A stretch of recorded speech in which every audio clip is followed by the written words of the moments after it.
پس آلی بیا، یکی انتحار است یکی استشهاد است. انتحار چی را میگه؟ از نحر گرفته شده. زمان سابق وسایل دیگری کشتن نفس نبود. اکثر مردم که خودم میکشت نه زهر بود نه دواها بود نه در فکرش میگشت در آتش خدا بپرتم. اکثر میترسند از آتش، از غرق شدن آب، از کو پرتافتن و منزل پرتافتن میترسند. اکثر خدا میگرفتند در گردن خود یک رسپان مینداخت، از بالا خود آویزان میکرد، دور خورده میموند. این انتحار میگه. پیغمبر علیه السلام در احادیث صراحتا رد کرده کسی که خود میکشه به خاطر از اینکه نعوذ بالله تنگ از زندگی آمده تا روز قیامت ی آدم به مو وسیله کشته میشه. اگر خود سوختانده میشه، اگر خود آویزان کرده آویزان میشه، غرق کرده غرق میشه، قطع شمشیر زده میشه، از کو پرتاب کرده از کو پرتاب کرده میشه. این معامله خودکشی گفته میشه. از امو خاطر رسول الله صلی الله علیه وسلم خود جنازه همچو شخص نمیخوان. چی باعث بود؟ دنیا محل امتحان است، دار امتحان است. تو باید مصیبت ها و تکلیف های دنیا را متحمل شوی. بله، این انتحار کی میکنه؟ این انتحار کسی میکنه که پشت پناه نداره، هیچ وسیله برای اعتماد از این موجود نباشه، تنگ میآیه خدا انتحار میکنه. سر مومن که هر قدر تنگی بیایه پشت پناه وجود داره، تکیهگاه وجود داره، تسلیش به این میشه که الله در مقابل مصیبت برای من اجر میده. از او خاطر مؤمن شما کم ببینی که انتحار کرده باشه. در مؤمنان اگر کسی انتحار کرده حتما کسی است که معلومات کافی در اسلام نداره، حتما یک شخص بیدین وارد کلام شده، مثل که آل یک تعداد دخترای جوان و بچای جوان خود انتحار میکنه. با مجرده که آن چیزی که قضای شهوت میکنه او برش میاثر نمیشه. که مرا دختر میگه چرا با بچه فلانی ندادی و بچه میگه چرا دختر فلانی برام نگرفتی. این بنده های هوا و هوس و خواهشات است، یا بندگی الله را نمیدونه. از او خاطر مطلبش که حاصل نشوه انتحار میکنه. از امو خاطر آمار انتحار در ممالک غربی در 100% در 30% میرسه، اما در ممالک اسلامی در 100% در 0.5% نمیرسه. یک خود چی میکنی در 0.5% نمیرسه. حالات ناگوار افغانستان ما شاهد حالش هستیم. کدام تکلیف نبود که سری ملت نامد، اما کسی را دیدید که خدا درد داده باشه، خدا خطا کرده باشه؟ ما براتون گفتم از جهت مصیبت ها و تکلیف ها کسی خود انتحار نکرده. انتحار کسی میکنه که بیدین است، او هم به خاطر پورا کردن مقاصد شومی خود. در اسلام انتحار حرام است و این جنایت گناه کبیره است، این ممنوع است. خود دوستای ما وقتی که لاف میزنه که در اسلام انتحار نیسته، باید تفکیک کنه، تلبیس سری مردم نبیاره. یکی استشهاد است، طلب شهادت موجود است در اسلام. الله گفته، الله میخره. این آیت قرآن کریم دلیل بالای عزیز که الله میخره نفس ما را. میخره در چی میخره؟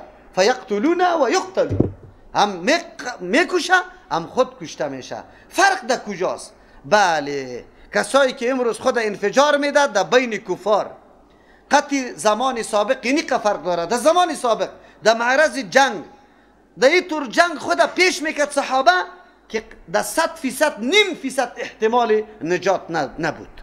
لیکن فرقی جا بود که خود نمیکشت، دشمن او را میکشت. اینی معامله اینی قدر فرق آمده که او اینجا خود نمیکشت، میپرتافت ما بین دشمن، لیکن دشمن میزد میکشت. حالی خود چرا میکشه؟ بنابر ضرورت است. در مقابل این وسایل مدرن و مترقی این دشمن راه دیگری نیست. امروز که در پا آورده امی دنیای کفر، امی حملات آورده. عالمی که این حملات رد میکنه، خصوصا با شرایط. البته شرایط داره کی با استشهاد کی جایز است، برای خود شرط داره. مطلقا ما نمیگیم که در بین مردم عام مردم بیاید و هر کس قتل و قتال بکنه. این عمل هر کس رد میکنه، این عمل اسلام نیست.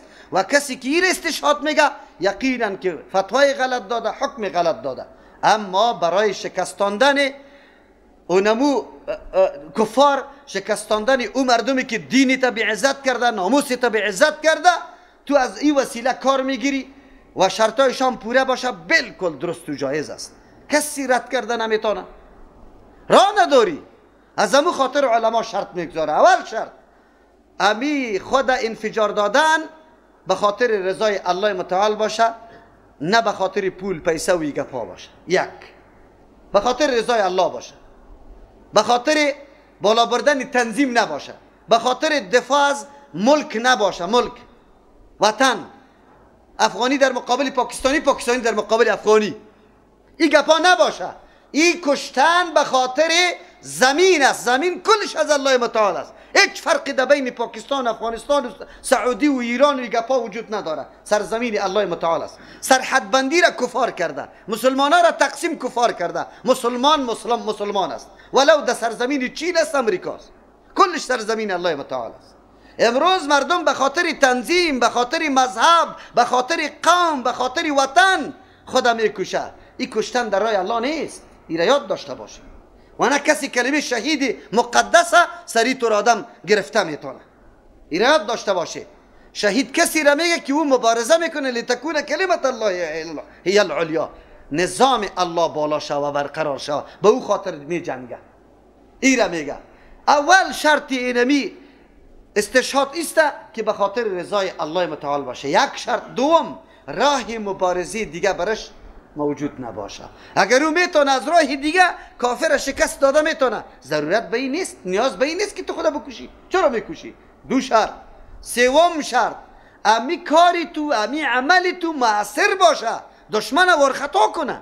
اگر تو خدا میکشی و دشمن هم هیچ در پروای تا نداره، باز بری تو جایز نیست. چرا خدا میکشی؟ چهارم شرطش که ضرر زیاد برای مسلمان نداشته باشه. تو یک کافر میکشی، اینجا به صدها سیاسر مسلمان بی عزت میشه، صدها مسلمان دیگه توسط کافر توهین و تحقیر و از بین میره. اینطوری یک کافر کشتن چیست؟ تو عزت و آبروی مسلمان خیلی اهمیت داره، خیلی بالا و محترم است از کشتن یک کافر کردن. نه، صدها کافر که کشته میشه، عزت مسلمان قابل قدر است. 100 کافر در مقابل عزت یک مسلمان ارزش داره. از او خاطر این شرط است. وقتی شرط ها موجود شد، بالکل درست گپ است. این را استشهاد میگن، نه انتحار. این به خاطر از زندگی خود تنگ نامده، این از وجود خود تنگ نامده، این به خاطر از اینکه اعلای کلمت الله شوه، نظام الله حاکم شوه، طاغوت از بین بره. و این را اگر کدام عالم این را رد میکنه، انشاءالله جایش جهنم است. جایش جهنم است. امروز دنیای کفر یک مملکت آرام نگذاشته. در هر جای اقلیت های بیدین میگیرن، در سر قدرت آورده رایسته. این کدام دین است؟ این کدام نظام است؟ این کدام بشر دوستیشان است؟ چی بکنی در مقابلش؟ تو اگر دفاع از حقوق خود میکنی، تروریست هستی. اما تو از کجا تا کجا نه شب سعی میکنی، نه روز، نه جنازه را سعی میکنی، نه توی، نه مردم طفل سعی میکنی، نه زنه. از تو ارهاب نیسته و کسی که دفاع از حق خود میکنه او را ارهابی بگو. عجیب نیسته؟ تأسف داری است. ما براتون بارها گفتیم یک تعداد مردم توسط سخنا خود کافر میسازند به خاطر دفاع از مرام و اهداف کفار. مسلمان ملامت میکنه، ملامتی و کلی چی را سری مسلمان میپرده، یک روز انگشت انتقاد در مقابل کافر نگرفته و نگفته که کافر اینطور کار کرده. این دنیا محل امتحان است. الله متعال با شما را در هر مرحله زندگی ما و شما را امتحان میکنه، بالکل امتحان میکنه که ما چی میکنیم چی نمیکنیم. یک روز خود پیش الله متعال رفته نیستیم. چقدر غیرت و ایمان در قلبت جوش میزد به خاطر دین اسلام، یک کشک ریختاندی. امروز حالات ببینی در سوریه چی حالت بگذاره. بوسنیا و هرزگوینا که یک دختر و خواهر مسلمان عزتش باقی نماند. حقوق بشر کجا بود؟ شما افغانستان بودی کمونیستا آمد، حقوق بشر کجا بود؟ امریکا حمله نمیتونست. حالی در هر مملکت مداخله میکنه، 30,000 40,000 فوج خود روان میکنه به خاطر یک عمارت ویران شدنش که او خودش کرده. سری تو حمله میکنه، در هر جا کسی رو نمیمانه. ولی تاسف است که امروز مسلمان درک نمیکنه که جنگ صلیبی است علیه اسلام، جنگ کفر است علیه اسلام. عنوان دیگه داده و مسلمانی ما در خدمتش خود قرار داده. روز فرا میرسه، نه پاچاییت میمانه، نه عمرت باقی میمانه. یک روز پیش الله متعال رفته نیستی و الله متعال از تو سوال میکنه. باز ما از سوالا خفه نمیشیم. خب سوال که به خاطر تعمیل حکم باشه، سوال که عمل سرش بکنی. از دروغ میایی سوال میکنی، سوالی درست. صحابه او سوال میکرد که خود عمل میکرد، خلاص اینطور سوالی بیجار نمیکرد. آیت قرآن کریم است کل گپا را تشریح کرده. الله نفس و مال ما را میخره. به خاطر چی میخره؟ به خاطر از اینکه یقاتلون فی سبیل الله. این نقطه بسیار مهم نقطه است. جنگ به خاطر چی میکنه؟ در راه الله متعال. راه الله متعال است که نظام الله حاکم شود، گلم طاغوتا ورداشته شود، نظامای خودساختی ای بشریت ای طاغوتای وقت ای عملی نشود، تطبیق نشود. ما خیلی امروز مسلمان ها دموکراسی را بیرقش گرفتیم، در سر خانه خود زده را ایستیم. آیا در خانه تو کتاب الله وجود نداره؟ آیا به نظام اسلام معتقد نیستی؟ آیا اسلام ناقص است؟ آیا قانون اسلام ناقص است که تو پشت دموکراسی و داد از دموکراسی میزنی؟ این کدام دین است؟ این کدام نظریه است؟ دموکراسی اسلامی. اما عالمی که دموکراسی را تقسیم میکنه اول بد میکنه کی را تقسیم میکنه. اسلام و دموکراسی با هم جور نمیاد. باز که او تقسیم کرده خود دموکراسی اسلام ها گفته، نه دموکراسی غربی را. تو خود دموکراسی غربی را بیرقش بالا کرده ای. چه قسم تو آلی داد میزنی از دموکراسی؟ مشکل است.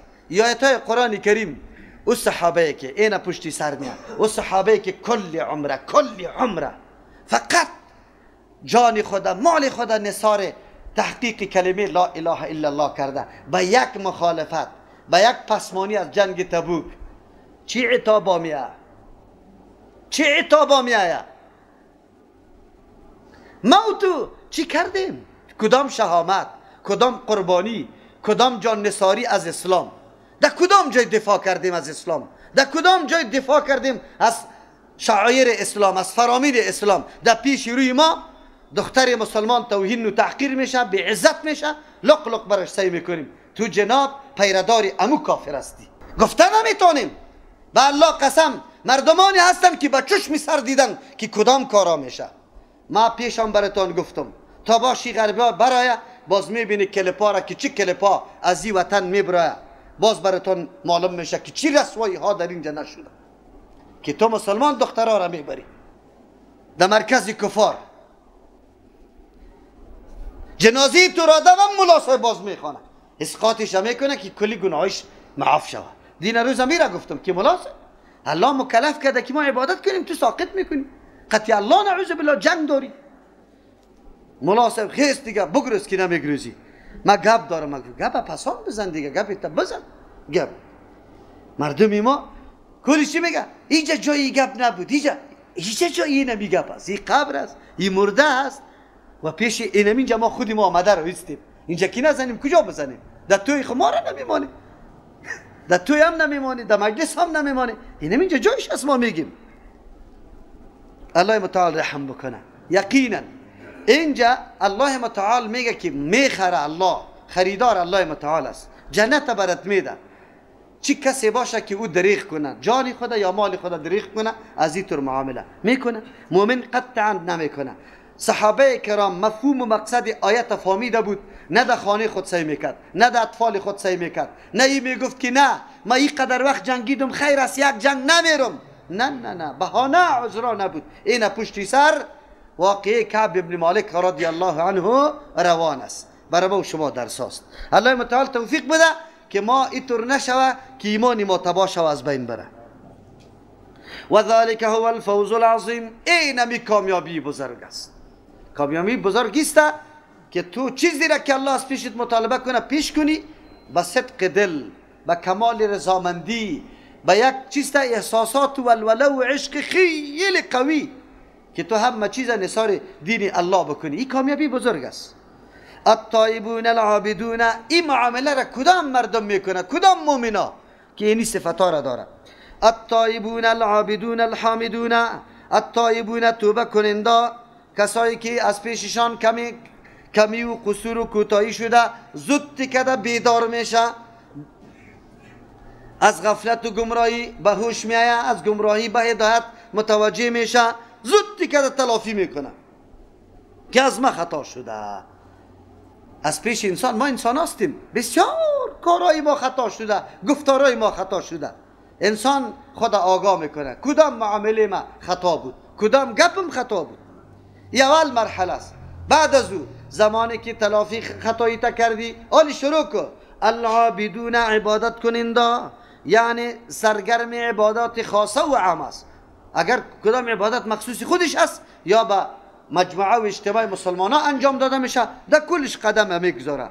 دو، سوم الحامدون ستایش کننده است الله متعالی. وقتی که عبادت الله را کردی شکر الله را بکش. این توفیق عبادت کی برات داد؟ توفیق عبادت الله برات داد. این تمام روز گرمه با اینمی قدر ساعت ها خود از آن چیزی که همه روز با ده ها مراتب رو مراجعه میکردی خدا بند کرده بودی. این توفیق کی برات داده؟ الله متعال. حمد الله را بگو.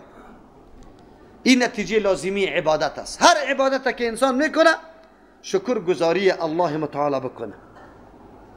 از او خاطر این مقام فکر است. آدم تأمل بکنه که وقتی عبادت الله را میکنیم سینه را نزنی که مستم. نه نه نه نه، خود حواله کو به الله متعال. خود به کی حواله کو؟ الله متعال. اگر الله توفیق نمیداد نمیتونستی. در ترجمه قرآن آمدی نگو که مستم، بگو الله توفیق داده برای من و اینجا آمدیم. حمد الله را بگو. چهارم مرحله از سایحون. چند تفسیر در سایحون است. ابن عباس رضی الله عنهما بنابر چی حدیث رسول الله صلی الله علیه وسلم او میگه که بعضی صحابه اجازه طلب کردن که ما سیاحت بکنیم. پیغمبر علیه السلام گفت نه، سیاحت امت ما چی است؟ در جهاد است. جهاد بکن، سیاحت است. بعضی علما مراد از سایحون روزه دارا را میگیره، لیکن کلمه سایح کسی که جهاد میکنه یقینا سیاحت میکنه، از یک جای در دیگه جای انتقال میشه. یک سیاحت هر کسی که سیر و سفر میکنه. سیر و سفر در سای عزی و در بر داره. یکی برای تفریح کسی بیره، برای خوشگذرانی. صبح میشه روز جمعه است، چی میکنیم؟ بند قرغه میریم بدون تفکر، بدون تأمل، بدون اندیشه، بدون برنامه، محض به لهو و لعب. خود مصروف بسو، برو پس بیا، خیر و خلاص. یک سیاحت برای عزیز که در سای عظیم بگیری. انسان وقتی در سفر میبراید آنقدر در سای عظیم از سفر میگیره که پرسان نکن. روش اخلاقی مردم، حالات مردم، وضعیت مردم مکمل برات معلوم میشه. در سیاحت انسان در سای عظیم میگیره. یکی از جمله اموری که انسان بیدارم میکنه سیاحت است. سفر انسان یک کمی آماده میکنه، از خواب غفلت بیدار میکنه. تا الراکعون الساجدون، و مردمایی که رکوع کننده است. الساجدون سجده کننده است. رکوع کننده سجده کننده است. در بین امی عبادت رکوع و سجده را الله متعال خاص میکنه. کمال عاجزی انسان در رکوع و سجده معلوم میشه. خود خم میکنی، راست باقی نمانده ای، باز حتی سر در زمین میمانی، معلوم شد بندگی الله را کامل کرده. الامرون بالمعروف، ای مراحل بود که در نفس خود انسان تعلق داشت. خود انسان خود کامل کرده بود و جور کرده بود. کفایت میکنه تو جور، اما همسایت ناجور، رفیقت ناجور، زنت ناجور، شوهرت ناجور، اولادت ناجور، برادر و خواهرت ناجور، قوم و قبیلت ناجور. اگر تو سالم هستی دیگران مریض است، از مرض از تو حتما متاثر هستی. در شفاخانه امرای مریض 4 دقیقه که میشینی دلت تنگ میشه. 4 دوبار مریض میبینی نمیتونی برداشت نمیتونی، تو هم قطعش مریض میشی. اگر تو میگی زندگی سالم بکنم، نه تنها خود اصلاح بکن بلکه یک وظیفه دیگه هم داری. کدام وظیفه است؟ الامرون بالمعروف، امر کننده است به کارهای نیک، مردم دعوت به او کارهایی که در شریعت معلوم دار است. و الناهون، منع کننده است عن المنکر، دست منکر بگی ولی وگرنه در تو میرسه. بعد از او والحافظون لحدود الله، رعایت کننده حدود الله را، آن چیزایی که الله قانون گذاری کرده، پلوان گذاری کرده، او را رعایت کردن. و بشر المؤمنین، خوشخبری بده پیامبر علیه السلام مؤمنا را که دارنده همین صفات است، اینطور صفات داشته باشه.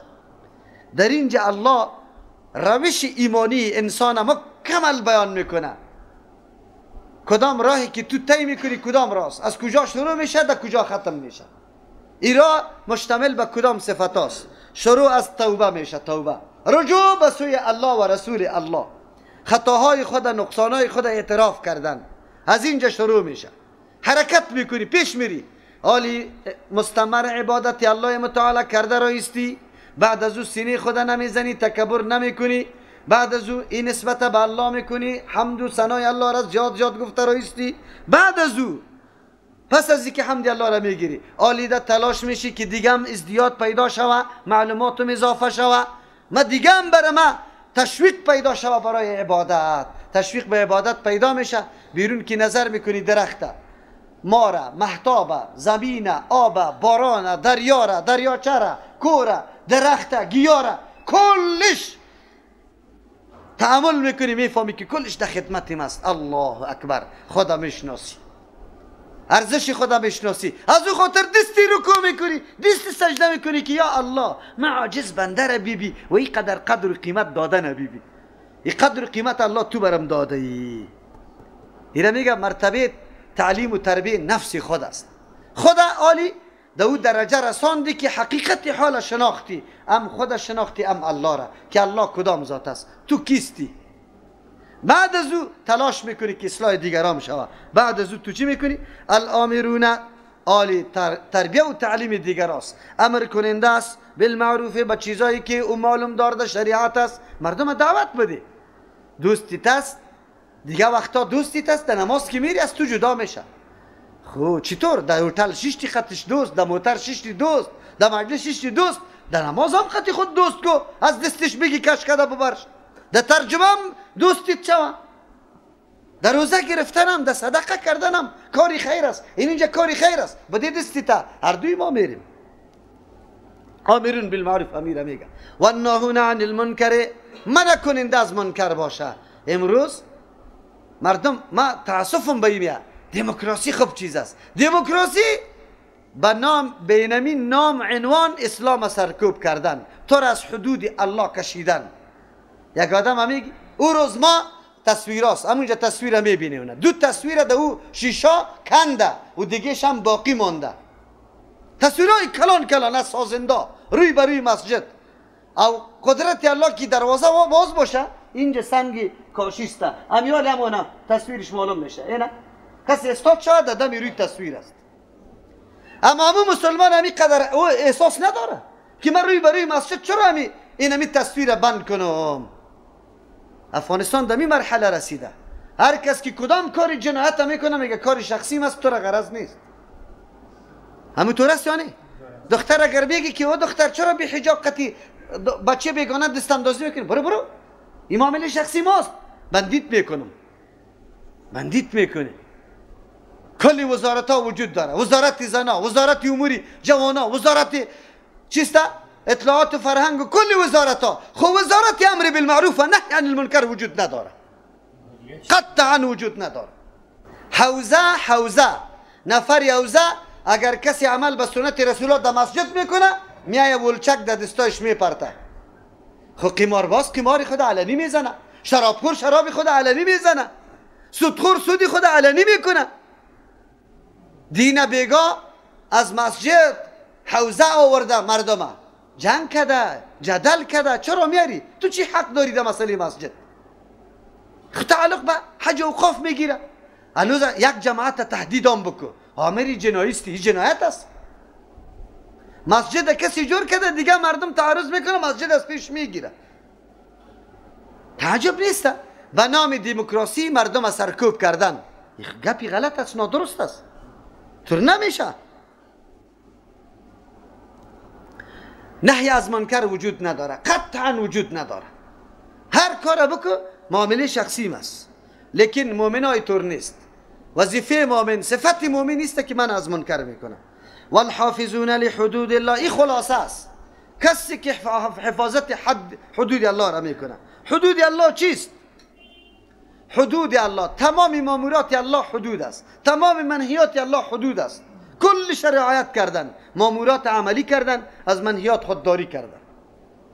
اینی را کلش لحاظ بکن، اینی را حدود الله میگه. صفت مؤمن امیست، کلی امور پورا کنه، تکمیل کنه. بعد از او و بشر المؤمنین، خوشخبری بده به کسایی که واقعا مؤمن کامل است، این صفت ها را داراست. اینی را مؤمن میگه. ما که امروز در بدر هستیم، هستیم به محض نام مسلمان بودن خود تمام کامیابی ها را که در قرآن وعده شده به خود جلب میکنیم که برای ما داده شود. اما این صفات از روز اول در ما موجود نیست تا روز آخر امی صفات ها موجود نمیشه. طول کنیم ترازوست، خود ببینیم که راستی امی صفات در خود آوردیم، مرحله خودی را تکمیل کردیم که بریم به دیگران برسیم، نه هیچ کدامش موجود نیست. خیر چطور شامل رحمت الله شویم، سعادت و پیروزی نصیب حال ما شود. ما کان للنبی والذین آمنوا ان یستغفروا للمشرکین. بله مؤمنان صفاتش است با مشرکین تعلق و رابطه خود قطع میکنه. مؤمن شخصیت ممتاز است، کافر فرد جداست. تو شخصیت ممتاز هستی، تعلق و رابطه با مؤمن باشه، با کافر چی سر و کاری داری؟ بله الله متعال در اینجا بیان میکنه مسلک مقاطعه، مسلک اعلان براءت از زنده میشه، بگوی از مرده، در حالت مردم تو باید اعلان براءت داشته باشی. کدام است اعلان براءت؟ استغفار برش طلب نکن، جنازهش نخوان. کی کرده امی کاره؟ کشته شده در جنگ علیه مسلمان، از اینجا رفته در سوریه برای کشتن مجاهدین، پس مردیش این جمعه اورم شهید میگم، جنازهش میخوانه. اعلان براءت مومن امور میگه که مثل که با مشرک زنده اعلان براءت میکنه، با مشرک مرده اعلان براءت میکنه. الله متعالی را بیان میکنه ما کان للنبی نیست مناسب برای پیغمبر علیه السلام والذین آمنوا کسانی که ایمان آورده ای استغفروا للمشرکین که بخشش طلب کنه برای مشرکان ولو کانوا اولی قربا اگرچه صاحبان قرابت باشه من بعد ما تبینه پس از اینکه واضح شده لهم برای مؤمنا انهم که امی اقربایشان یا امی مشرکین اصحاب الجحیم صاحبان جحیم است. کسی که به شرک و کفر خود استمرار می‌ورزه، اصرار داره، هیچ گپی قبول نداره، ولو که پدریت است، بچیت است، اولادیت است، زنیت است، دختریت است، هر قریبیت است، بخشش طلب کرده نمیتونی. چرا؟ اعلان براءت باید باشه. بالکل پیغمبر علیه السلام کاکایش ابو طالب، شخصی که دفاع کرده از پیغمبر، سخت دفاع کرده، سخت دفاع از پیغمبر کرده، تربیه کرده پیغمبره، کلان کرده پیغمبره، مشکلات دیده سری پیغمبر. زمان جان کندنش میایه پیغمبر علیه السلام در پالویش میایه.